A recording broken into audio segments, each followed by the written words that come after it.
Sports Network. My name is Sam McGinnis, one of your co-hosts for the I almost said for the Green Shoes Sports Network. For the Sam and Sam show, I'd like to welcome on my other co-host, Sam Teets. How you doing? I'm doing great, Sam. Yes, it's good to have the show back. Good to be back this week.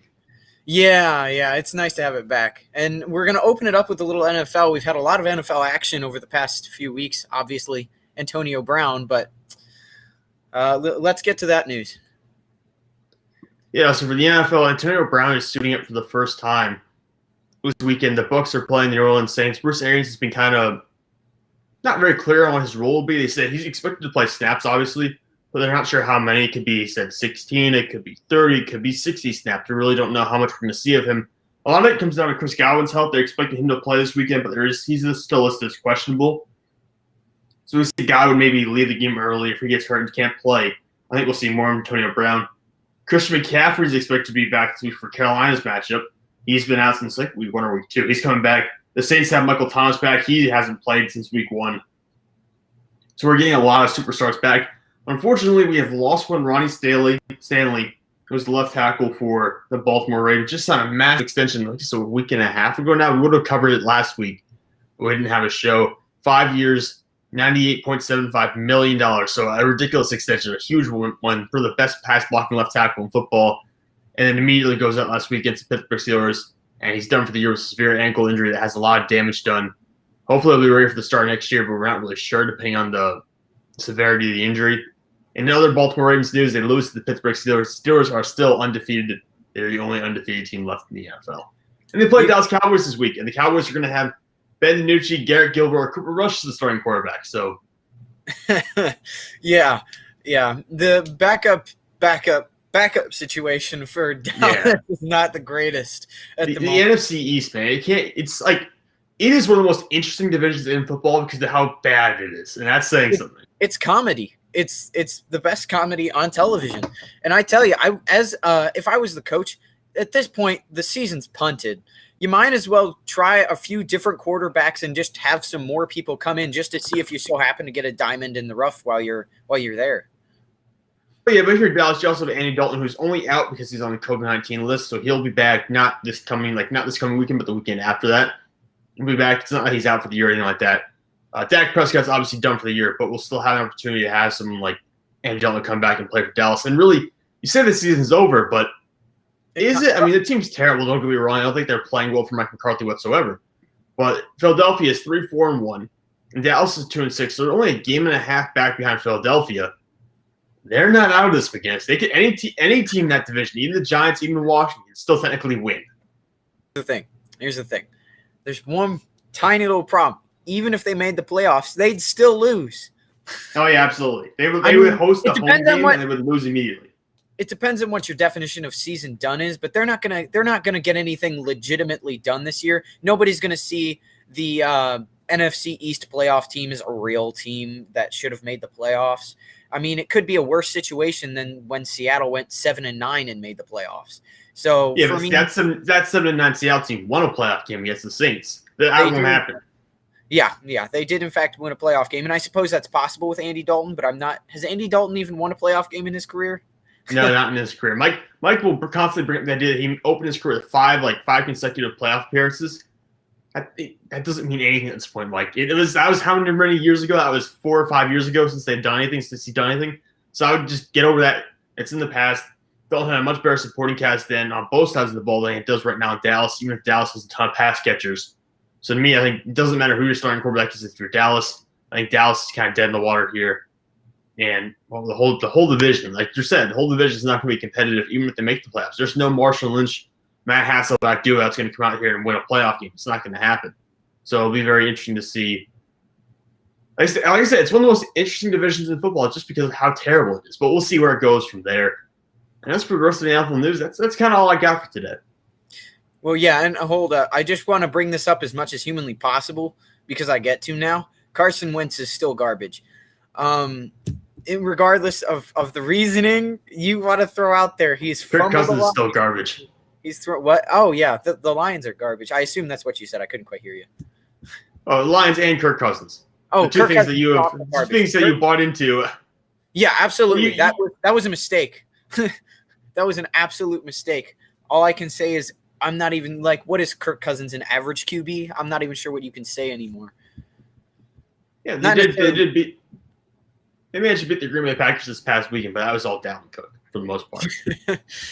Nothing like having one of the greatest running backs in the league on your side. Yeah, so it makes your life a lot easier. But I guess we'll transition now. College football looks like it's next on the docket. So we got to talk about a few things. I'm looking now. I don't see college football news here in my little planner on the side, so maybe I didn't put it in. But what we have to talk about, you got the Michigan State hat on. I see you, McGinnis. I see you. Yeah. We can open by talking about how Rutgers beat Michigan State not this past weekend, but the weekend to open the season for them. Yep. That was a shocker to me because I'm from New Jersey, and I know Rutgers football. And winning usually doesn't happen very often, let alone against a program like Michigan State. Here's the thing. You want to bullet this down? This comes back to U of M being absolutely incompetent. Here's why I think that. MSU sucks. They lost to Rutgers, okay? You don't then go and then just decide you're going to beat U of M the next week. That's not how that goes. And I watched a lot of the deep balls that Lombardi was throwing. They were all short. The receivers had to slow down. Like, those were not good balls. And yet, still, MSU won that game. The only thing that tells to me is, how on earth is John Harbaugh still here? Is my question at this point. Well, how do you hold on. I mean, I wouldn't go that far because it's actually, I think Jim Harbaugh is the one you're talking about. He's the younger one. Jim Harbaugh. Yeah, I got my names mixed up there. But here's the issue though, because I had the same debate with Mike Goodpaster earlier this week. And when you're on the wrong side of a football debate with Mike Goodpaster, you usually walk away feeling a little insecure about your position. So Mike and I are having a debate about Jim Harbaugh and whether he should be there or not. Mike put it to me this way: you fire Jim Harbaugh, who are you going to get? Because Jim Harbaugh in his 6 years, 5 years and 2 games at Michigan, they're 48-19. Yeah, that's pretty good, especially because considering the fact that they won like 3 or 4 games a year before he showed up. Yeah, here's the problem again, though. The thing is what should be the standards? U of M historically is the greatest football team in college football, if you talk about just winning record, period, if I'm not mistaken. But or at least one of the top programs you think of at the very least. But for me, look at this. They haven't been able to beat OSU. Their beating Michigan State has been inconsistent, and in the first few years just didn't happen. And I'm not sure they've won. If they've won a bowl game, it's been one under Jim Harbaugh so far. You're correct. Out of all the ones they've been to, the first year he was there. Yeah, they can't win bowl games, which is also embarrassing. So I would at least be looking as management. I would at least be looking and giving Jim Harbaugh some incentive, like you need to start actually beating the teams in rivalry games, because their rivalry record at this point between MSU and OSU is garbage. They still have not beat OSU since, 2012? Yeah, it's been 2012 or 2011. I forget which year it was. See, that's how bad it is. You don't even remember. You're the college football guy, and you don't even remember what year it was. It was so. I'm the NFL guy. Don't make me the college football guy. Mike's been trying to do that. I've been telling him all along. I don't know college football as well as he does. But let me put it this way, because you were right about the wins, about the all-time wins. I assume that those are regular season wins I'm looking at. Ohio State was in the conference as number 2. Nebraska was in the conference as number 8. And assuming this is an updated list, I'm just on Wikipedia, so I don't know if it's true or not. And Penn State was also in the conference as number 9. So historically, if we're talking about historically, this is the most loaded conference in history in terms of historical programs. So I can't fault Michigan for going out and losing to Ohio State every year for the past 5 or 6 years, because it's been a historical program. And also, the program that Jim Harbaugh initially got when he inherited when he walked in was already bad. When Urban Meyer took over Ohio State, it was already a good program. When Ryan Day took over Ohio State, was already a good program because they had won under Urban Meyer. So those two guys inherited a program that was already of a championship caliber, or already almost a championship caliber program. Jim Harbaugh inherited one that was towards the basement of the Big Ten. And then he built that up to a program that is about 10 or 11 wins per year at this point. So my argument would be, I understand what you're saying. He's not getting over the hump. That's the big issue. He's not getting over the hump. Yeah. It's been 5 or 6 – well, it's going to be 6 years now because they already lost to MSU, so their season's basically over already. But, it comes down to if you get rid of him, and I said this about Mike Tomlin as well, if you get rid of because I know Mike Tomlin's kind of like – I'm not necessarily a perfect comparison in the NFL But I say this with a lot of these guys. If you fire Jim Harbaugh, are you going to find someone who can get you 10 or 11 wins consistently per year? I don't think you can find anyone better than Jim Harbaugh. That's an interesting challenge, but I'll actually go to what you're saying about Mike Tomlin. I actually think he's a very good coach because here's the thing. He did absolutely great with nothing at quarterback. What was that, last year? Yeah. He had Mason Rudolph, and they still won games. Okay? And Devlin Hodges. I didn't even remember that guy until right now. Oh, yeah. So I don't think that's a fair comparison because I think Mike Tomlin might be a little better. No, I'm being that, but they're Steelers fans. I love Mike Tomlin, by the way. I don't want him fired whatsoever. I love him, but they're Steelers fans who want him fired because he hasn't won they haven't won a Super Bowl in however many years. It's close to a decade at this point. It's over a decade. Not over a decade. It's right. No, it is over a decade at this point. So people are upset they haven't won a Super Bowl in over 10 years. And Jim Harbaugh's been at Michigan 6 years already, and they want him fired. I mean, what happens? I mean, look at Ed Ogeron in LSU. I mean, they were ready to fire him after 2 years ago, but then they come out, they get Joe Burrow, a wonder kid from Ohio State, transferred from Ohio State. He's a wonder kid. They have him. They have all these great players, and they win a national championship. They're terrible this year, but they won a national championship, and suddenly everyone loves Ed Ogeron because after looking like he was going to get fired, they win the title, basically out of nowhere, and then everything's fine all of a sudden. So to me, getting rid of Jim Harbaugh it's a week ago I would have agreed with you, but now I'm kind of thinking you really can't find anyone better. Yeah, that would be a tough situation. At the very least, again, I would be looking, and if you can find someone better, yeah, get him. But you're right in the sense of if you can't, it's kind of pointless to fire him. Yeah, if you feel like you have someone better, I'm perfectly fine with you taking your shot. The thing is that I feel like it'd be very difficult to confirm that you have someone better because you need to have someone who's proven. You can't be taking a shot, fire Jim Harbaugh, take a shot on some new, unproven guy. You can't be doing that. You have to have someone you know is going to be able to make this program even better. Absolutely. And with that, do you have anything else for college football, or are we moving on to the MLB here? Nope, I've got more. I can still drag you through a little bit more. So Clemson plays Notre Dame this weekend. Clemson's number 1 in the nation. Notre Dame is number 4. The Tigers are without Trevor Lawrence. He has to finish the ACC's health protocols for COVID-19. He'll be cleared from COVID-19 before the game, but they have to do some cardiac protocols to check the heart and all that stuff. So there will be issues that they can't have him. They can't play, basically. He won't be cleared in time for the game. He can still travel with the team, but he's not going to be able to play. And that brings up a point where we're going to have our backup quarterback, and he's a true freshman. So Trevor Lawrence, remember, he was a true freshman when he took over. And now we're having no true freshman take over. It's DJ Uiagalelei. He's going to be our quarterback, and I have the what a name! I have the pronunciation typed up on my screen here, so I can make sure I can say it right. But he's taking over, and we just had that close game against Boston College this past weekend. It's going to be a great game when we play Notre Dame.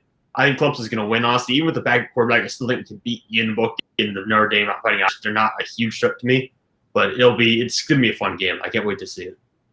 It's going to be exciting for you at the very least. It is concerning with a new guy coming in, but these programs typically find people, so it shouldn't be too much of an issue, I would think. Yeah, he was the number 1 quarterback recruit in the nation this past year, so he's a good guy. He's obviously very good. He's going to be the future, too. He's going to be starting here for the next 2 or 3 years.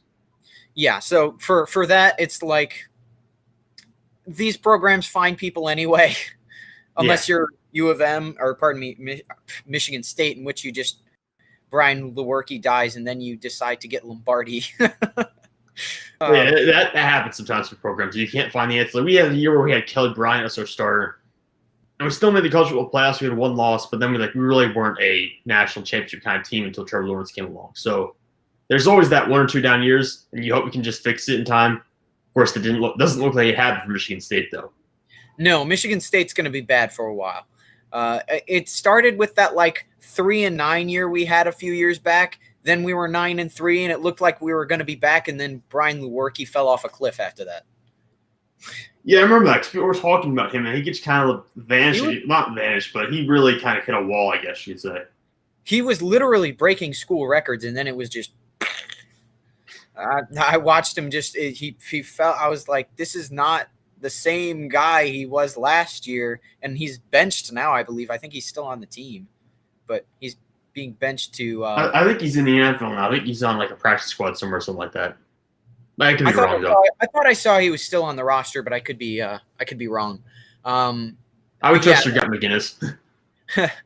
Yeah, it's just it was so exciting because you thought, oh, maybe this guy's got like legit NFL potential, or at least lower end, like maybe Connor Cook or something, and then it's just nope, wall. Yeah, because I remember the Connor Cook era, and he's gone, by the way. He graduated after last year, the work he did. So, okay, yeah, okay, so misread information, but yeah, Connor Cook was on the Raiders for a while. He did play that one playoff game for them. I do remember that one. I do remember that, but I didn't think that didn't really work out for him either, though. No, it did not. Don't throw screen picks. It's bad. Yeah, it's the worst. But anyways, well, we can talk a little bit. I don't know if you want to talk baseball. Do you want to talk baseball tonight, or just want to skip ahead and go to the NBA? I'm cool with talking baseball, but you sound anxious. Is something wrong? All right. Well, Los Angeles Dodgers beat. Los Angeles Dodgers are your World Series champions. Clayton Kershaw has his ring now. I was only going to skip it because it's basically a week and a half, 2 weeks old at this point because we didn't have the show last week. But yeah, we were talking a little bit of smack from Clayton Kershaw, and then they go out there and win the World Series. So this is what I said. Do you remember me mentioning since I said it? You remember me saying that? Yeah, I do remember that. Don't worry, McGinnis. I remember you saying. Oh yeah, he's not going to win, but then also because I said it now, he's going to take it over. I remember that, McGinnis, and of course, that's what happens. But the bigger news for me, because I'm a Mets fan, is the Mets have sold the team. So the Wilpons have finally given up. They finally ended their reign of terror, and Steve Cohen's now the owner, and they have fired everyone. They've cleaned shop. They've gotten rid of everyone, which means that hopefully there'll be a competent. Probably suck. Well, they already. They'll suck more an hour, at least to the same level, because you've got all those new people. You can't expect all of a sudden that you're going to be great with completely. Well, no, not the players, but like all the people in the front office, that kind of stuff. Yeah. Now they'll be better. McGinnis, do you understand? They'll be better. They'll be better immediately from doing this. They won't get worse. They can't get worse. They can only get better from this. I remember just watching year over year, like just a couple, two years where it was just like they would have good starts or like record starts, and then they just died. And I'm like, this is not how you win. Okay, it's about consistency. The Mets always have a streak at some point during the year where they win like 12 games in a 13-game stretch. They always have that stretch, and they make a playoff push. And I'm like, all right, this is cool. I should enjoy this while it lasts because we know inevitably the wall's going to come, and then we're going to lose 12 of the next 14 games, and it'll be completely over. That's basically what the Mets have been the past couple of years. They had that one World Series run back when they had the three-man pitching rotation that was still really good, and everything kind of slowed down from there. But it's been a wild ride. I'm just glad it has some new management in there and a new owner. Hopefully, this is start with something somewhat of a turnaround at the very least for this program. But anyways, that's basically all we had from Major League Baseball. You want to do some NBA news? It's very brief because I think we're going to cover it a little bit later. Yeah. The NBA. Oh, go ahead. I said just briefly cover it since we're getting some of that later. Yeah, I only want to talk about it briefly. The Utah Jazz sold the team for $1.66 billion, so there's new ownership in Utah. And the NBA wants to have a 72-game season with the start date on December 22nd so they can get as much TV money as possible. That's really all we have to say about that. I will talk about this a little bit later in the show. But right now, it's time for probably our favorite segment, Thinking or Dreaming, McGinnis. So do you want to start or should I start? I feel like you've started the last couple of times. I could be wrong, but I'll go ahead and start us off here. And we talked about this a little bit already, but Jim Harbaugh, to me, is a little bit on the edge of the cliff at this point. Whether what we think or otherwise, do you think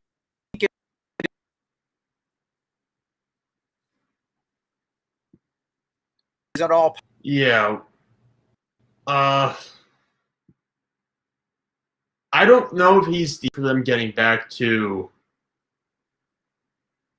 You're frozen up on my screen, by the way, so you can hear me. You're a little bit frozen currently, but I don't know if he's the answer to getting back to winning national championships because he's a very good head coach, but he he never won a Super Bowl in the NFL, though he got close. He never has won a national title in college football. He only has one bowl win. So if you're asking me is he the key to winning a national championship, I would say no. But at the same point, if you're asking me if he's going to get fired, I would also say no, he's not going to get fired because he's good enough. He's better than average. He's better than most coaches in college football right now. At the same point, like I said, you're thinking with the prospect that he's not the guy who's going to get them to a national title. Yeah, that's not where I was going with that. I feel like that's ambitious for almost any team, period, winning a national championship, though that's obviously what every team wants. But I'm going to move it from college football to the NFL now. I have heard some things about Daniel Jones. I've now watched him play. Daniel Jones is a bust. Well, McGinnis, I can tell you right now you're thinking, and you're not the only person that's thinking this. It's quite a few people at the moment. Daniel Jones was supported by Eli Manning coming into the NFL. So Eli Manning vouched for this kid. He went to bat for him before the draft process. So the Giants liked what they saw from him at Duke.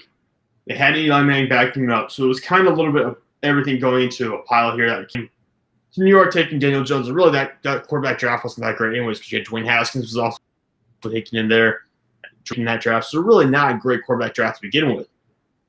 But you're right. Jones is a mess. I mean, he's a turnover machine for the most part. He fumbles consistently. He only has one game this year without throwing an interception. He actually has 2 games this year where he's throwing interceptions but no touchdowns. Actually, 3 games where he's done that. And his accuracy is just all over the place. I don't understand. Like, when he throws, he can miss receivers downfield for he can miss them by 5 or 6 yards. So his accuracy is just off. And that's something to me that you can't fix, especially at this level already. He froze up again, by the way.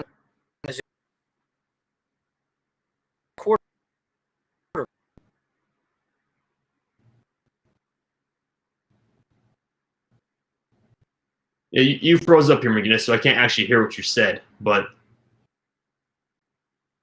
I'm seeing if you're coming back. We're just giving you a second to see if you come back here. But I can't currently hear you. You're a little bit frozen. But you still there? Yeah, I'm still here. All right, I can hear you. Can you repeat that question or what you just said again? Okay, yeah. I was darn, I forgot what I was going to say now. But yeah, Daniel Jones' accuracy is a little off, and for me, you can see little pieces of greatness in there. But then you'll just watch him make the same mistake over and over. You can't make something out of nothing every time. You can't be Patrick Mahomes every play. And I think that's part of his problem. It's actually a good thing to see him throw the ball away. No, I agree with you there. And I think, did you see the play where he ran 88 yards and then he tripped and stumbled before the goal line? In all fairness, he was booking it. He was going 21 miles an hour or so. Oh yeah, no, he was going incredibly fast for a guy with his build and size. But in the reality, it's kind of his career to me. I mean, he's a guy who has the potential. We clearly see it. You take off on this 88-yard run, and you just trip up and stumble and fall before you hit the goal. And to me, that's exactly what Daniel Jones' career has been so far. I've always seen the potential in him. He does have the moments. I mean, him and guys even like Sam Darnold. I think Sam Darnold's an infinitely better quarterback. But even him in New York, that bad supporting cast, both these guys, you see plays and moments where there's hope there for them. But then you look at everything else and you're like, well, Sam Darnold's just in such a terrible situation, he can never shine through. And Daniel Jones just is so inconsistent. There's no chance he puts it all the way together in the next 2 or 3 years. So to me, I agree with you here. I think I think Daniel Jones is a bust. Yeah. That's kind of unfortunate for him because if he had been on a different team or had better coaching, that may not be the case. I don't know about that. I never thought he was going to be a superstar quarterback. Not necessarily. I don't really know if I go. Serviceable. I think there is a world in which he could have been serviceable. He'd gone to the right system. I think you're right on that. But I don't know. I don't know if it would ever been a 10-year starter. I don't know if I would have ever gone that far. All right, but now I have some questions for you in return. And let me make sure I'm looking at them right. All right. So I think I already know the answer for this one, but the NBA and NHL will play at least 72 games this season. I don't know about the NHL. So I'll get a little bit. So I was going to talk about this in our NHL news coming up, but I'll just say it now. I've heard some things now about the NHL not starting potentially until February. I have a hard time how you could fit 72 games from February, March, and part of April, assuming they keep the normal playoff system and start then, which I would hope they do, because if they don't, the next season's going to be messed up too. And you just need to have a messed up season and then be able to get back to regular. But for me, I would prefer that they start much earlier than that. I don't know if that's at all possible. I feel like it's more likely the NBA, from what I've heard from you, it would be more likely for them to. So this is kind of half and half. This is thinking and dreaming. So for the NBA, it's thinking. For the NHL, that might be dreaming if they do start on February 1st. Yeah, the NHL is going to be very weird. I feel like they could probably start in January. I think that would probably be a more ideal start time if you had to do something like that. For the NBA, yeah. For the NBA, I mean, I don't know. December is very early.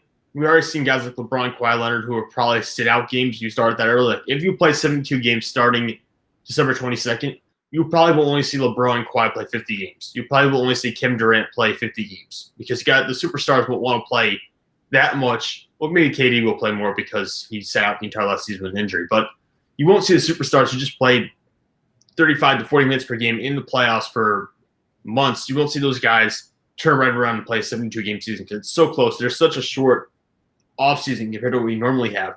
We haven't even had the draft and free agency yet, and we're in early November. So there's a possibility that we're going to have less than a month, maybe 3 or 4 weeks between the time of free agency, the draft, and the start of the season, which is unprecedented. So really, with the NBA, I don't know.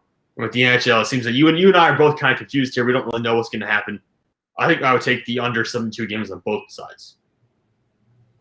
Yeah, and who knows, with COVID going off the rails the way it is, we might not have a season, which would be very unfortunate. I don't know about that because there's a lot of money on the line here. There is, but we'll get to this a little bit more later. What's your next question for me? So the Tampa Bay Buccaneers are the NFC's best team. Yeah, I think that's thinking. So Green Bay would be my second. I still don't.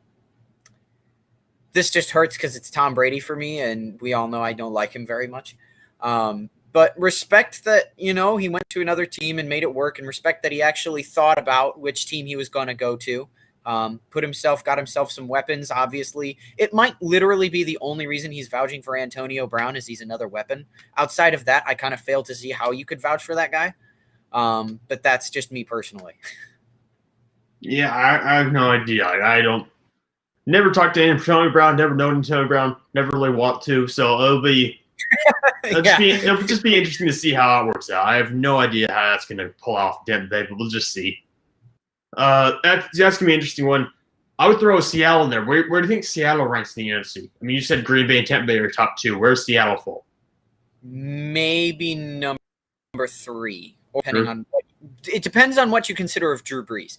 If you're a person that thinks Drew Brees can still be Drew Brees in the playoffs, I would put the Saints ahead of them, and maybe even Green Bay. But the problem is I can't see that happening. Drew Brees is kind of falling off a cliff later consistently. So I have to kind of back up because I'm very nervous about the Saints because of that. Yeah, I don't know how many years it's been since we've seen like a vintage Drew Brees playoff push. So it could be a little bit. I would lean towards definitely taking Seattle over New Orleans if we're talking about that. All right, do you want to get to – you want to talk Lamar Jackson? What do you want to talk, Prediction Center or NHL News? Okay, so let's start with Prediction Center before we get to Lamar Jackson because this is a little bit of a side topic in Lamar Jackson, I guess. Sunday Night Football is probably one of the best matchups we're going to get this year, I would say. And so we got the Saints and the Buccaneers against now is the Buccaneers are set, unlike week 1. So what are your thoughts on this matchup? Yeah, I'm leaning Tampa Bay in this game. I know New Orleans is getting back Michael Thomas. They haven't really had him fully healthy since week 1. I don't know about Emmanuel Sanders. He missed last week for New Orleans as well.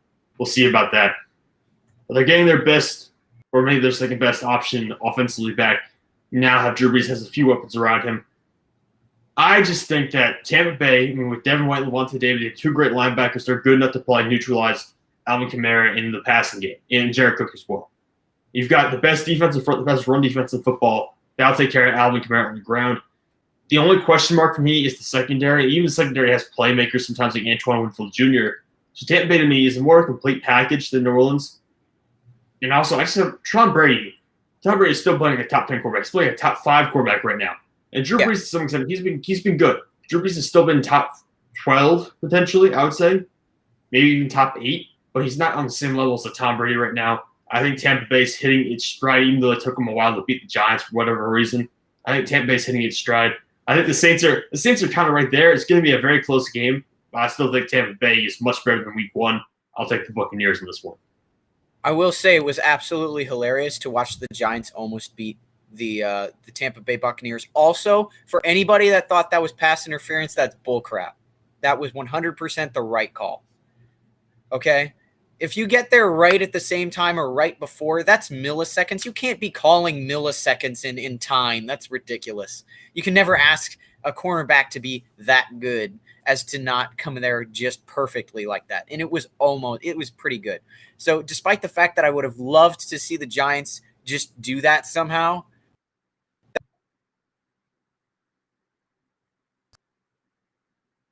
clean. I think they'll be reset now. Again, they weren't the same team Week 1 as they are now. So I think they'll be in a better position to pull it off. Yeah, I agree with you. So that was our prediction center for the marquee game of the week. Where do you want to go to now? You're talking Lamar Jackson? Yeah, I just want to point out something I noticed this week. I saw something on it, and it was a little bit of what we saw in the playoffs this last year. But Lamar Jackson is 1-6 in big games. He's had a lot of turnovers, but everywhere else, he's done absolutely phenomenally. So here's my thing. If he is able to somehow fix this problem in big games, I don't know if it's the pressure for him or what it is, but if he's able to solve that, I think he could be in much better position for maybe a little less heckling from other people, myself included. Well, yeah, if they win, even if he plays bad, but if they beat Pittsburgh or if they beat Kansas City, I don't think we're having the same conversations we're having about him right now. The question is not if he's a top 10 quarterback at the moment, it's if he's top 15 or top 20 at the point. He had the 4 turnovers against Pittsburgh this past week, and he has struggled against elite competition. So really, there are a lot of tough questions for Lamar Jackson to answer. I mean, last year he played great. Last year you cannot deny he was great last year. Over 1,000 rushing yards. It was like, I'm forgetting the exact number of passing yards, but like 3,500. Led the NFL in passing touchdowns, so people are criticizing him throwing the ball. He led the league in passing touchdowns. Shut up. He was good last year. The issue is now is that it's different. It's different this year. He's not playing nearly as well. Both with running and passing. So he's having a lot of difficulty this season. And we'll see if he turns it around. But right now, I mean, I'm saying not even a top 15 quarterback right now, based on what he's done this year. So it's very much of a turnaround based on what we saw last season. I can't wait to see exactly how it works out. And honestly, I was watching a Bengals game that he played against the Bengals. He should have had multiple picks that game, one of which literally bounced off a defender's chest. I was just like, I don't know how you do so poorly against the Bengals of all teams. It's tough for Lamar Jackson fans and specifically Baltimore probably to watch, but at the same time, I wouldn't be like carting him out of there. He has some serious talent. He's a good quarterback. He just needs to solve a little bit of a few issues he's got right now. Yeah, I think maybe he's a little bit jumpy. The offensive line is nowhere near as good as they were last year. You had Marshall Yonder retire. You now have Stanley's out for the year, who's your prime left tackle. You basically just lost 2 all-pro offensive linemen. So I think he's a little bit jumpier this year because of the lackluster offensive line play. And also, I mean, you're dealing with a guy who ran the ball so much last year. I think the coaching staff is telling him not to take as many runs. They're not running as many design run plays. And that's kind of throwing his rhythm off a little bit. This is a guy who loves to create outside the pocket. And if you can tame him the way Pittsburgh did this past weekend with T.J. Watt and Bud Dupree, it really throws off his rhythm. For Lamar, I think he needs to get back to what he was doing in college, even though I know like shorten his career technically to take more hits. But that was really what prime Lamar was about. I think you can't really box this guy in, and maybe that's goes against what Baltimore's trying to do. I think you need to let Lamar just be Lamar and take it good and bad that comes with it. Yeah, I mean, if it's working, don't try and fix it, right? Exactly. If it worked for you, you got to the point where you made the playoffs last year and you're one of the best teams in the NFL, you got a first-round bye.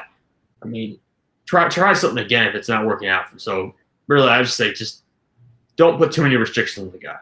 Yeah, I mean, I do see the problem of running too much because he could get himself hurt. Especially with him doing all the spins and stuff, he could get Yeah, himself injured. So maybe that's where their concern is. So I can see that. So that's kind of a tough tightrope for them to be walking. that's true. But you knew this was who he was when you came out of college, and you signed up for this. So to me, I'm saying don't be trying to make him something he's not. He's never gonna be the perfect pocket passer. So really, you signed up for this. You knew this was going to come. You might as well play into it and take. I mean, if you're taking, you get 6 years of prime Lamar if he's running the ball all the time versus 12 years of serviceable Lamar if you try to turn him into a pocket passer where he's not nearly as good. I would rather have the 6 years of the prime guy who's an all-pro quarterback who does a little bit of everything with his legs and his arm. I'd rather have that guy for 6 years versus just an average quarterback for 12. Yeah, some people would definitely take that, especially if you're looking more for Super Bowl kind of guy. Man, that's kind of the whole goal of the NFL. Not to say I'm not sure Lamar is that, but if you were trying to do that, you might want to put him in his position where he's shining more.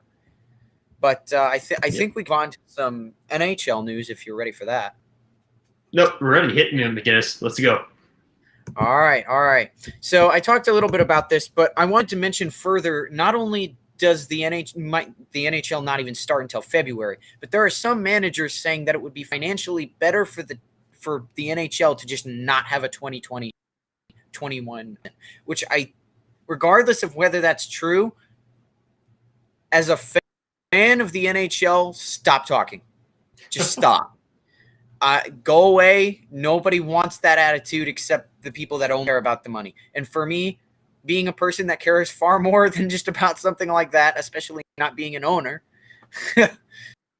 that's one of the most frustrating things you can hear is when the thought or the thought that is calling that statement is just the money. I mean, we've seen this with NFL, NBA. These leagues only care about the money. They don't care about players. That they're about the money. It's just frustrating to hear more of that in general. No, I agree with you. And it really comes down to a situation where you're dealing with billionaires and millionaires. The team owners are billionaires. A lot of the players, not all of them, but a lot of the players are millionaires. And I never understood how the public seems to so often take the side of the owners. Like, it never makes sense to me. I mean, the players are the ones at the end of the day who you're rooting for. I don't know why people are never as supportive of the players as they are the owners sometimes. It really confuses me. Owners would be surprised to find more people aren't frustrated with them as well. But I also want to talk a little bit of Columbus Blue Jackets for anybody that's in Ohio or cares about this team. A little bit of an earlier prediction or just a little bit of a preview. So for those of you who don't know, the Columbus Blue Jackets traded for Max Domi. They traded away Josh Anderson. They also got a round pick. Now, this is a fantastic trade in my mind. Not only do you get a better scorer in Max Domi, but you also get the third-round pick. To me, I have no idea how they pulled that off, but I see Columbus as absolutely winning this trade, especially since the thing they were missing is scoring. Granted, Josh Anderson could score, yes, but he wasn't like a top 3 guy when it came to scoring. Max Domi can be a top 6 forward for this team. He can do well. So I see this as a win. But then the problem comes of the Metropolitan Division. They're in by far the toughest division in the NHL. But look at last year. They had plenty of injuries, still made the playoffs, beat the Leafs, granted lost to the Lightning in 5. Lightning are a great team, though. The question comes, what will it take to put them over the top, in my mind?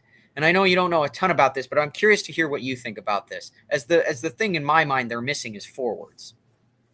Well, yeah, you said Domi is a top 6 forward, potentially a top 6 forward, right?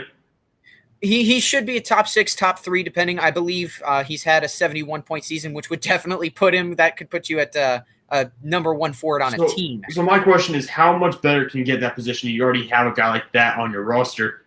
Where are you going to get a second player who's going to be not top 6, not top 3, maybe top 15? Where are you going to get that second guy? So NHL, you have 4 lines worth of forwards, which is sets of 3. I would want more than just straight up scores because their signature right now is very much so physicality. That's their thing. Problem is, they're one of the lowest teams in the NHL in scoring. They've got good coaching. They've got good goaltending. They've got great defense. I mean, you've got Seth Jones, you've got Werenski, but you have to score goals to win games. That's just what it comes down to.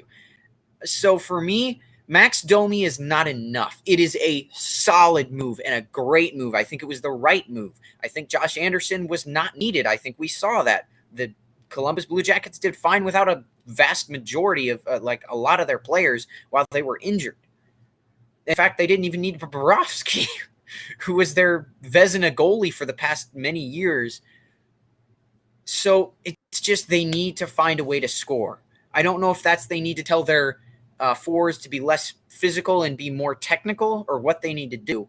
But I think Max Domi was a good step in the right direction, but they need to take more if they want to be contenders, because that is the only thing holding them back, is the lack of scoring. Yeah, it'll be interesting to see. I don't know if you can change a team's character just like that. If you're having a team that's very aggressive and built on that nature, I don't know if you'd ever be able to change that. To me, that requires bringing in someone from the outside who's more, focused on just on scoring solely, not necessarily bought into the culture yet. So I would think acquisitions would probably be the best way to do that. I don't know if you can necessarily convert somebody who you already have who's kind of set in the mentality of this is how we're going to play and this is how we're going to win. Yeah, well, for me, I would almost hope that you could make your defensemen the way they are, but then change a little bit of what the forwards are doing. I don't know if that's plausible considering their style of play. I don't know in depth enough to I haven't like asked John Tortorella or something. But for me, he's a great coach. He knows what he's doing, but they're not cup contenders because of the lack of scoring. I mean, John Tortorella has won a championship in the past, actually, with the Tampa Bay Lightning. That was their other cup war. But there's just that little piece missing, the one piece away. So hopefully they can find some more pieces, whether from the outside or whether from acquisitions. But they need to find some more, I think, there to be able to solve this problem. Yeah, I think from what I'm hearing, they definitely need to have some new additions there to fix this issue. But is that all we have from NHL News, McGinnis? Yeah, that's all we got. All right, so I believe we have a little announcement here for the show next week. All right, yeah. So next week, so we did this with the NHL show when that was a thing. Hopefully that gets started back up when the NHL actually starts back up, assuming it does, considering these owners are being absolute garbage. But so what we did with the NHL show is we would have every week, we would have viewers or listeners send in their questions to the Grueling Truth Twitter or Facebook, or you can send it to one of our accounts with just your sports questions. We cover NFL, college football, NBA, NHL. So you've got a lot of options, even a little bit of MLB. We can even bring on one of Mike's buddies who used to play in the MLB if we need a little bit of extra expertise in that. Used to play for the Padres, actually. But we're looking for viewer questions. We know people really enjoy that. I really enjoyed doing that when I did that in the NHL show. So you can send it to the Grueling Truth Twitter, Facebook, or either of our accounts at Samuel McG22 on Twitter. And then Sam? At Sam_Teets 33. So yeah, if you have any questions for next week's show, we'd love to answer them. And it's just a great time, I think, for everybody involved. It's nice to hear your question answered. It's nice for us to have more questions besides our own and asking each other questions on the show. But yeah, that's audience interaction is always very good, so I'd appreciate if we get some questions for next week. All right. But if that's all for the day, you know what time it is. McGinnis, we have to say the promotion for Manscaped.com. So we'd like to remind you that the Grueling Truth, the Sam Show, the NFL Show, all of our shows are sponsored by Manscaped.com. If you go to Manscaped.com, on your first order, use promo code TGT20. You get 20% off, and you get free shipping as well. They're great products. Mike and Pastor, who I do the NFL Show with, we've gotten little promotional gift, little promotional boxes. I could show you it. We've got little promotional boxes from Manscaped. Got a ton of interesting stuff in here. I can't believe it. Got a ton of little nice stuff in here, and it's good quality products. Also cheaper than stuff you could buy in the stores. And if you get the 20% off and free shipping, just makes it even better. So for the holidays, maybe, whoever knows, maybe you know someone who needs it. So go to Manscaped.com, promo code TGT20, Stop 20% off. You know someone who needs it? How much of a stalker would you have to be? 20% off and free shipping. Thank you for watching. This has been the Sam and Sam Show. Look back next week. Tune in to the NFL Show every weekday at 1 o'clock. We'll see you guys next week.